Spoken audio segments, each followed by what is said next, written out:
እስካልወደደ ድረስ ይላል መሰለሽ።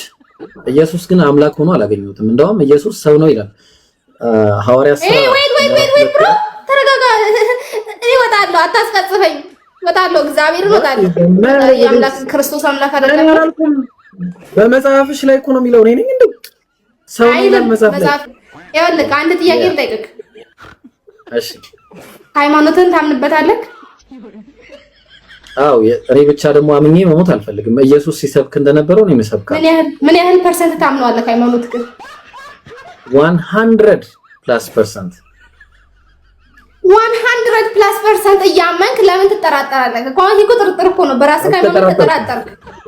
አልተጠራጠርኩም። አንቺ ጥርጣሬ ላይ እንዳትኖሪ፣ ሰው እንዳታመልኪ፣ አምላክን ብቻ በብቸኝነት እንዳታመልኪ። አምላክ በአንድነቱ ላይ ሁለትነት የለበትም፣ በጌትነቱ ላይ ባርነት የለበትም፣ በኃያልነቱ ላይ ድክመት የለበትም፣ በዙፋኑ ላይ ወራሽ የሌለበት ነው፣ በሕያውነቱ ላይ ሞት የለበትም። እኔ ማቀው አምላክ ባይብል ላይ የተጠቀሰው እስራኤል ሆይ ስማ አምላካችን ያህዌ አንድ ያህዌ ነው የሚል ነው። ዘዳግም 6:4 ላይ ተግባባን። ይሄ አንዱ ያህዌ ነው ሰዎች ሁሉ ሲያመልኩት የነበረው ነቢያትም የሰበኩት። ሰው ብቻዬን ለምንድን ነው እኔ የምሆነው ነው? ገብቶሻል? ሁሉም ሰው ይሄንን ማወቅ አለበት። እኔ ያወቅኩትን ነገር ብቻዬን። አሁን በእኛ በእምነት ምን ይላሉ መልእክተኛው ሲናገሩ አለይሂ ሰላቱ ወሰለም፣ አንዳችሁ አላመናችሁም፣ እምነታችሁ አልተሟላም፣ እስከመቼ ለራሱ የሚወደውን ለወንድሙ እስካልወደደ ድረስ ይላል።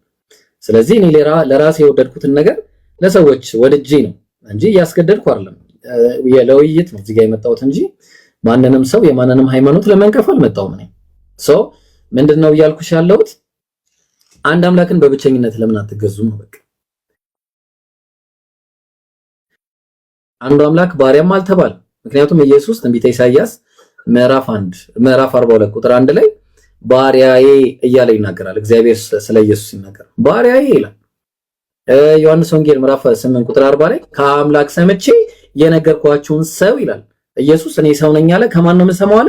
ከአምላክ አለ። ዮሐንስ ወንጌል ምዕራፍ 20 ቁጥር 17 ላይ ወደ አምላኬና ወደ አምላካችሁ አድርጋለሁ ብለሽ ነገሪያቸዋል። ተመልከች። ዮሐንስ ወንጌል ምዕራፍ 17 ቁጥር 3 ላይ እውነተኛ አምላክ ብቻህን ይሆንክ አንተን እንዲሁም የላከውን ኢየሱስ ክርስቶስ ያውቁ ዘንድ ይህች የዘላለም ሕይወት ናት አለ። ኢየሱስ እኔ መልእክተኛ ነኝ አለ። አንድ አምላክ ደግሞ እውነተኛ ብቻውን ይሆናል እያለ ነበር የሰበከው። ሰይጣንን ራሱ ምንድን ነው ያለው? ማቴዎስ ወንጌል ምዕራፍ 4 ላይ ቁጥር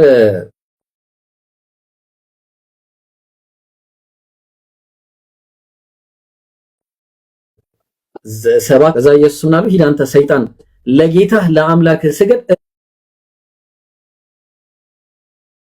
እሱንም ብቻ አምልክ ተብሎ ተጽፏል አለ። እኔ ለአንተ ሳይሆን ሞት ሊያድነው ወደሚችል ከብርቱ ጸሎትና ምልጃ ከብርቱ ቆይ እንደውም አውጥቼ ነው እሱን ማነብልሽ። ዕብራውያን ምዕራፍ 5 ቁጥር 7 ላይ ተመልከት። እሱም በሥጋ ወራት ከሞት ሊያድነው ወደሚችል ከብርቱ ጩኸትና እንባ ጋር ጸሎትና ምልጃን አቀረበ አለ። እንዴ አምላክ ወደ ማን ነው የሚጸልየው? የሚጸልይ አምላክ እውነት አለን? ወደ ማንስ ይጸልያል? ወደ ማንስ ነው የሚሰግደው? ለሱ ይሰገዳል እንጂ እሱ ይሰግዳል እንዴ? ለሱ ይጸልያል እንጂ እሱ ይሰገድለታል እንዴ? ማን ነው እሱ ይሰግዳል እንዴ? ኖ አንዱ አምላክ አንደኛ ጢሞቴዎስ ምዕራፍ 6 ቁጥር 16 ላይ እሱ ብቻ የማይሞት ነው፣ ማንም ሊቀርበው በማይችል ብርሃን ይኖራል፣ አንድስ እንኳን አላየውም ሊያየውም አይችልም ይላል።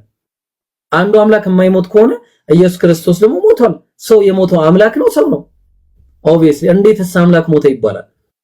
እንዴት እኔ ተግባባን እንዴ?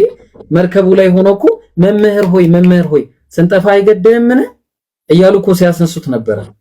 እኔ እየጠፋሁኝ አምላኬ ተኝቶ ማለት ነው። እኔ ሳስነሳው አምላኬ no this is not happening። ገብቶሻል? ይሰማል ይሰማል። ቀጥል። ይሰማው ግን ያ ሰው ኢየሱስ የሰበከው ምንድነው ታዲያ ከተባለ ኢየሱስ የሰበከው አንድ ነገር አለ። ለምሳሌ ማርቆስ ወንጌል ምዕራፍ 12 ላይ ኢየሱስ አንድ ነገር ተናግሮ ነበር። ምን አለ መሰለሽ? አንድ ጊዜ በመንገድ እየወጣ እያለ ምን አረገው? አንድ ሰው ወደሱ ሮጦ መጣና ተንበረከከለትና ምን አለው መሰለሽ? ቸር መምህር ሆይ የዘላለም ሕይወት ወርስ ዘንድ ምን ላድርግ ብሎ ጠየቀው። ቸር መምህር ሆይ። ከዛ ኢየሱስ ቀጥታ ወደ መልሱ መግባት ሲገባው ስለምን ቸር ትለኛለህ አለው። ታዲያ ማን ነው ቸር? ከአንዱ ከአምላክ በቀር ቸር ማንም የለም። ከማን ጋር ነው የተጣላክ ያለከው? ከፈጣሪ ጋር ሆኖ ነው ጥልህ ነው።